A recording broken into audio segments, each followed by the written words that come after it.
Hey guys, the 4070 Super is finally here, and it's time to assess its role in the current market. While Nvidia positioned this as a 1440p card, he also directly compares it to the last gen king, the RTX 3090, which was clearly positioned as a 8K card. Priced at $599, the 4070 Super is not only replacing the existing 4070 at the same price point, but also offers a significant cost advantage over the 3090. Being $1,000 cheaper is a pretty big thing. But is it actually any better?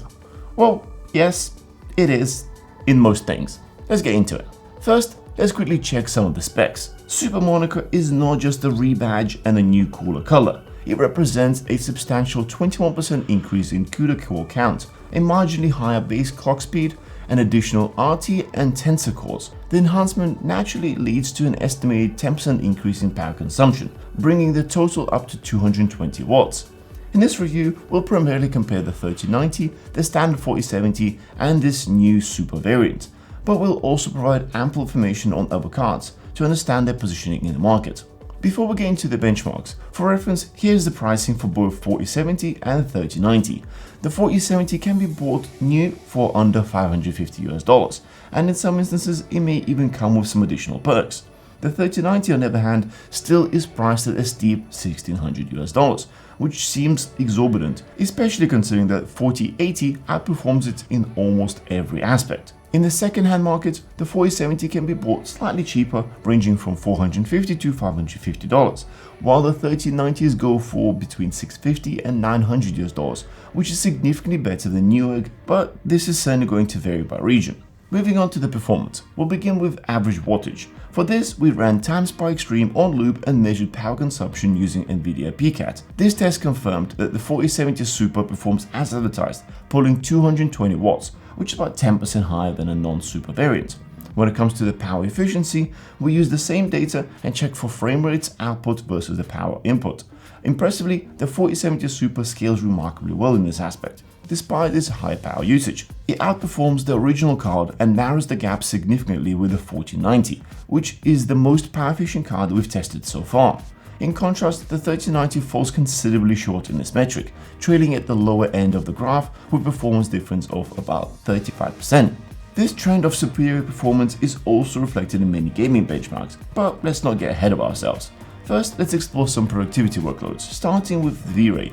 Here, the 4070 Super surpasses the 3090 in both CUDA and RTX benchmarks. While the difference isn't enormous, a win is still a win. In a more prolonged Blender render, we see a similar story. Here, using optics, the new card is 15 seconds faster than its predecessor and about 10 seconds faster than 3090. While using CUDA, it's 42 seconds faster than the 4070 and is still maintaining a 10-second lead over 3090.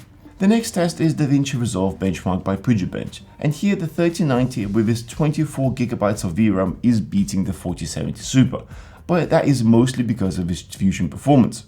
For gaming benchmarks, we'll bypass the 1080p resolution due to inconsistent results often caused by the CPU bottlenecks. A prime example is observed in the World War Z, where the new supercard displays higher average FPS but lower 1% lows, leading to skewed figures. At 1440p resolution though, the results are more definitive. The new supercard outperforms the standard 4070 by 13% in average FPS and 6% in 1 percentiles. When compared to the 3090, the difference is 5% and 3.5% respectively. At 4K, the story completely changes, and here 4070 Super and 3090 perform almost identical, and 4070 is about 15% behind them on both average FPS and 1% lows. In Horizon Zero Dawn, the RTX 3090 takes the lead, outperforming Super variant by approximately 5% and 1% lows. The advantage is primarily due to the game's high VRAM demands. We've observed it consuming over 13GB on the 4090 before, indicating that in such VRAM-intensive games, the 12GB of VRAM on the supercard does leave some performance on the table. Going up to the 4K, the gap widens to almost 10% from the 3090. However, it's important to note that despite the gap, the considerable price difference between the two cards, even considering the second-hand market, firmly positions the 4070 Super as a superior choice in terms of price to performance ratio when compared to the 3090. But we must acknowledge that these cards belong in completely different categories. For those who've invested in a 3090 years back, their comparison might be a tough pill to swallow. as the 4070 Super presents a more cost-effective yet similarly performing alternative. In Shadow of the Tomb Raider at 1440p, we yet again see 4070 shining ahead of 3090 by about 11% on average FPS and 9% at 1% lows. This improved performance, coupled with a significant 60% increase in power efficiency, translates to cooler operation and potentially quieter performance. Shifting gears, let's delve into some titles that feature ray tracing, starting with Formula 1 2022. In our initial benchmark, which doesn't utilize any upscaling but maximizes graphics settings and ray tracing settings, the 4070 Super and the 3090 deliver very similar average FPS at 1440p. However, 3090 slightly edges out ahead with a 5% higher performance and 1% lows. The 4K results are below 60 FPS, so we'll skip those straight to the 1440p results with upscaling enabled. Both 4070 Super and 3090 support DLSS 2, and here the 4070 Super slightly outperforms, leading by 7% in average FPS and an impressive 24% in 1% lows. However, with DLSS 3, which includes the latest frame generation and is exclusive to the 4000 series cards, the performance gap widens substantially. The 4070 Super shows 35% improvement in average FPS and a remarkable 77% boost in 1% lows.